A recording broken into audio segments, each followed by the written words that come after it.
Hey, this is Mahi the Magic Girl. How are you all my magical army? So today we will talk about scripting. तो scripting कैसे करनी है, कितनी बार करनी है और स्क्रिप्टिंग कितनी ज़्यादा पावरफुल है। सबसे पहले हम बात करेंगे स्क्रिप्टिंग कितनी ज़्यादा पावरफुल होती है और इसके कितने ज़्यादा फायदे होते हैं। देखो, जब आप कोई चीज़ लिखने बैठते हो, यानी आप कोई चीज लिखने बैठ रहे हो, तो इसका मतलब आपका माइंड एकदम क्लियर होता है स्क्रिप्टिंग करते टाइम कि आपको एग्जैक्टली क्या चाहिए, क्या मैनिफेस्ट करना है। जब तक आप स्क्रिप्टिंग नहीं करोगे ना, तो देखो, जैसे कि एक एग्जांपल के तौर पे मैं बताती हूँ। मान लो आपने 12th कर ली। 12th करने के बाद आपने पूछा मुझे एडमिशन लेना है, तो आपको 10 तरह के लोग 10 तरह की चीज़ सजेस्ट करेंगे। ये कॉलेज अच्छा है, वो कॉलेज अच्छा है, ये कॉलेज अच्छा है, और लास्ट में फाइनली आप जाके जब फाइनली डिसाइड कर लेते हो, तब आप उस कॉलेज में चले जाते हो। इसी तरह से जो स्क्रिप्टिंग होती है, जब तक आप अपनी जॉब हो, करियर हो, हेल्थ हो, फाइनेंशियल अबंडेंस हो, या रिलेशनशिप्स हो, या पर्टिकुलर कोई स्पेसिफिक पर्सन मैनिफेस्ट करना हो, तब तक आप बिल्कुल क्लियर नहीं हो जाते, तब तक वो आपकी लाइफ में मैनिफेस्ट नहीं होता है तो या तो डिले होता है या आपके अकॉर्डिंग नहीं होता। तो जब आप स्क्रिप्टिंग करने बैठते हो, तो आप एक एक चीज़ को लेके क्लियर होते हो। फॉर एग्जाम्पल, आपने कोई जॉब मैनिफेस्ट करनी है, तो 10 लोग 10 तरह की चीज़ें सजेस्ट करेंगे और आप तब तक कंफ्यूज होते रहोगे। लेकिन जब आप फाइनली अपना मन बना लोगे, तो आप स्क्रिप्टिंग में लिखोगे कि यूनिवर्स, मुझे ये पर्टिकुलर जॉब चाहिए, इतनी सैलरी, इस जगह पे, इस कंपनी में, और मेरे कलीग्स ऐसे होंगे, मेरा बॉस ऐसा होगा। तो यहाँ पर अब आपके माइंड को क्लियरली पता है, जब आपने उसको लिख दिया कि व्हाट यू वांट एग्जैक्टली, आपके माइंड को पता चल गया, सबकॉन्शियस माइंड को, और उस सोर्स को, उस सुपर पावर को, कि एग्जैक्टली आपका डिजायर है क्या। उसके बाद आपको एक एक चीज के लिए ऐसे ही जब आप स्क्रिप्टिंग कर देते हो, तब आप खुद भी क्लियर हो जाते हो, आपका सबकॉन्शियस माइंड भी क्लियर हो जाता है, और सोर्स जो है, हमारा यूनिवर्स जो है, हमारी सुपर पावर जो है, वो भी क्लियर उनको पता चल जाता है कि एग्जैक्टली इस इंसान को ये चीज चाहिए। तो इसी तरह स्क्रिप्टिंग का ये सबसे बड़ा बेनिफिट है कि उसके बाद आपके माइंड में कंफ्यूजन नहीं रहता, कभी भी नहीं रहता, क्योंकि वो आपने लिख दिया, आपको याद है कि एग्जैक्टली आपने क्या लिखा है। तो इस तरह से आप स्क्रिप्टिंग आपके लिए बहुत पावरफुली काम करती है। और जैसे एक एग्जांपल और है, स्क्रिप्टिंग ना इतनी पावरफुल तरीके से करनी चाहिए कि उसके बाद आपका वो डिसीजन, वो मैनिफेस्टेशन, वो डिजायर चेंज ना हो। इसलिए स्क्रिप्टिंग करने से पहले आप अपने माइंड को पूरी तरह क्लियर कर लें कि एग्जैक्टली व्हाट यू वांट। जैसे एक जज एक डिसीजन सुनाने के बाद अपनी कलम तोड़ देता है कि ये डिसीजन अब चेंज नहीं हो सकता, उसी तरह से आप स्क्रिप्टिंग करने के बाद अपना जो है कि अपना कहते हैं ना फाइनल डिसीजन वहां पे लिख देते हो। और स्क्रिप्टिंग कितनी बार करनी है, मैं अपना पर्सनल एक्सपीरियंस बताऊं, मैं सिर्फ एक बार करती हूँ। मीन्स मुझे जितनी भी चीज़ें चाहिए, जैसे कि मैं उन्हें लिख के छोड़ देती हूँ, क्योंकि मेरा मानना है कि वो जो पावर है ना, सुपर पावर, वो तो मन की बात भी समझती है। और लिख के हमने उन्हें बता दिया कि हमें एग्जैक्टली ये चाहिए, क्या उसे डेली रिमाइंड कराने की ज़रूरत है? नहीं। मेरे अकॉर्डिंग जो मेरा एक्सपीरियंस है वो मैं आपके साथ शेयर कर रही हूँ। आपके अपने बिलीव्स हैं, आपका अपना तरीका है, मैं किसी को गलत नहीं कह सकती। बिकॉज ये जो यूनिवर्स है ना, ये जो दुनिया है, ये जो पूरी नेचर है, वो सुपर पावर आपके बिलीव्स से ही काम करती है। अगर आपका बिलीफ ये है कि आप 55 बार ये चीज़ लिखते हो और आपके लिए हो जाती है, तो वो वैसे ही होगी। और अगर मेरा बिलीफ ये कहता है कि मेरे को बस एक बार लिख के बताना है कि एग्जैक्टली आई वांट दिस, उसके बाद मुझे सिर्फ अपनी वाइब्रेशंस पे काम करना है, तो इसलिए मेरे लिए वो वैसे ही काम करता है।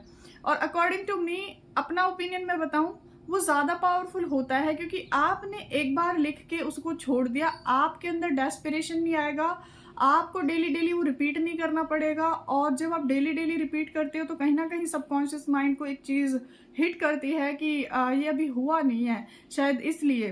तो मैं क्या करती हूँ, मैं जो भी, देखो, मंथ के अकॉर्डिंग, या फिर मतलब जिस टाइम जो इम्पल्स आई, जैसे कि पहली बात तो ये कि मैं पूरा जैसे मंथ डिक्लेयर कर देती हूँ और साल के कुछ बड़े गोल जैसे डिक्लेयर कर दिए, तो उसके बीच में अगर ऐसा लगा कि हाँ बीच में कुछ चीज़ ऐसी है, इम्पल्स आई एकदम से कि ये चीज़ हो जाए ना तो मज़ा आ जाए, वो उसी टाइम डिक्लेयर कर देती हूँ और उसके बाद छोड़ देती हूँ कि मैंने बता तो दिया, अब उसका काम है उसको करने दो, मेरा काम क्या है अपनी वाइब्रेशंस को अच्छे से हाई रखना, अपनी वाइब्रेशंस का ख्याल रखना, अपने सेल्फ लव का ध्यान रखना है, ग्रैटिट्यूड वाली फीलिंग का ध्यान रखना है।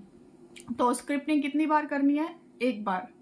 ये मेरा ओपिनियन है, अगर अच्छा लगे तो ज़रूर अप्लाई करना। और स्क्रिप्टिंग का जो बेनिफिट होता है वो कितना ज़्यादा पावरफुल होता है वो बताती हूँ। देखो स्क्रिप्टिंग जो है इसमें आप ना अपनी मेंटली और फिजिकली दोनों एनर्जी देते हो। जैसे कि एक बताती हूँ स्क्रिप्टिंग के बेनिफिट्स क्या हैं। देखो जब भी कोई मूवी आती है फिजिकल फॉर्म में, उससे पहले वो कहीं ना कहीं स्क्रिप्ट ही की जाती है कि स्क्रिप्टिंग उसकी स्टोरी, उसके सॉन्ग्स, उसकी सारी चीज़ों को पहले स्क्रिप्ट किया जाता है, तब जाके वो वर्चुअल या फिर मतलब फिजिकल फॉर्म में वो आती है सबके सामने। फिर चूज किया जाता है कि कौन सा एक्टर होगा, कौन सी एक्ट्रेस होगी, और उसके बाद जब चाहे वो क्या है वो एक पूरी मूवी तैयार होती है। और ऐसा भी मैंने सुना है कि जितने भी पुराने ग्रंथ हैं पहले वो लिखे जा चुके थे, उसके बाद वो सारी चीज़ें सामने आई हैं। तो स्क्रिप्टिंग में इतनी पावर है, मैं कहती हूँ मेरा इतना पावरफुल बिलीफ सिस्टम है कि जो चीज़ मैंने लिख दी उसको होना ही होना है। मेरे जून मंथ के मैंने जितने डिक्लेरेशन किए थे वो सारे कंप्लीट हुए हैं। ये मेरा पूरा एलओए बैच जानता है, मेरी मैजिकल आर्मी जानती है, मैंने उनको बाकायदा दिखाया है कि मैंने ये चीज़ें डिक्लेयर की थी और ये हो चुकी हैं। और अब मैंने जैसे जुलाई को लिख दिया है तो वो भी इट्स डन, वो हो चुका है। अब मेरा काम क्या है, पूरे मंथ अपनी खुशी का ख्याल रखना है, अपने सेल्फ लव को इंक्रीज करना है, ग्रैटिट्यूड वाली फीलिंग जितनी ज़्यादा हो सके करनी है और अपनी वाइब्रेशंस को हाई रखना है। मैं कहती हूँ मैनिफेस्ट करने का सबसे आसान तरीका स्क्रिप्टिंग है। देखो आपने लिखा और छोड़ दिया और उसके बाद आपको करना क्या है, सिर्फ अपनी खुशी का ही तो ख्याल रखना है। और वो भी इसलिए क्योंकि आप जब हायर वाइब्रेशन में रहते हो तो आपकी विशेष सारी पूरी होती हैं, आपका मैनिफेस्टेशन डन होता है, सारा खेल वाइब्रेशन का है। तो स्क्रिप्टिंग को लेके जिन लोगों के मन में डाउट है कि 21 डेज तक लगातार लिखनी है या डेली लिखनी है या कैसे करनी है, आप ना बस मैं एक एग्जांपल और दे देती हूँ। जैसे एक जॉब है, जॉब से रिलेटेड आप सारे एग्जांपल्स ले सकते हो। देखो यूनिवर्स या सुपर पावर या आप जो भी बोलते हो, देखो जैसे अल्लाह मैं आई डिज़र्व, वांट वाली एनर्जी नहीं डालनी है, या फिर I love this particular job, मुझे ये जॉब पसंद है, नाम लिख देना है। और बिकॉज क्यों पसंद है उसका एक आधी रीज़न लिख देना है, क्योंकि सबको अब मुझे टीचिंग पसंद है, बिकॉज टीचिंग बहुत बड़ा रोल प्ले करती है इस पूरे फाउंडेशन के लिए।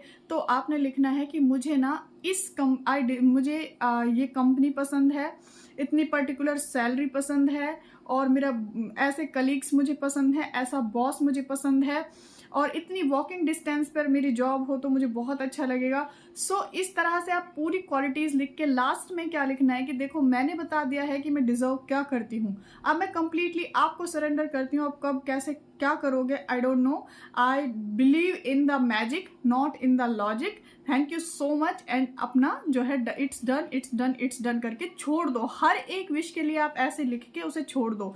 उसके बाद आपका काम सिर्फ और सिर्फ अपनी वाइब्रेशंस को हाई रखना है, और फिर देखिए वो कैसे और कितने मैजिकल तरीके से वो आपकी लाइफ में उतर के आती है। सो आई होप आपकी जो है ना स्क्रिप्टिंग को लेके जो डाउट्स थे 2-4 वो क्लियर हो गए होंगे। और फिर भी किसी को और कोई डाउट है तो आप मुझे कमेंट सेक्शन में बता देना, अगर स्क्रिप्टिंग पे और वीडियो चाहिए तो, या डिक्लेरेशन पे, या किसी भी चीज़ पे। और हाँ, जिन लोगों को एलओए बैच का क्वेरीज हैं कि सेकंड एलओए बैच कब होगा, कैसे होगा, वो कम्युनिटी टैब पे लिंक है, वो देख लेना। उसके ऊपर मैंने कल रात को ही वीडियो अपलोड किया है। So thank you so much for watching, take care and bye bye.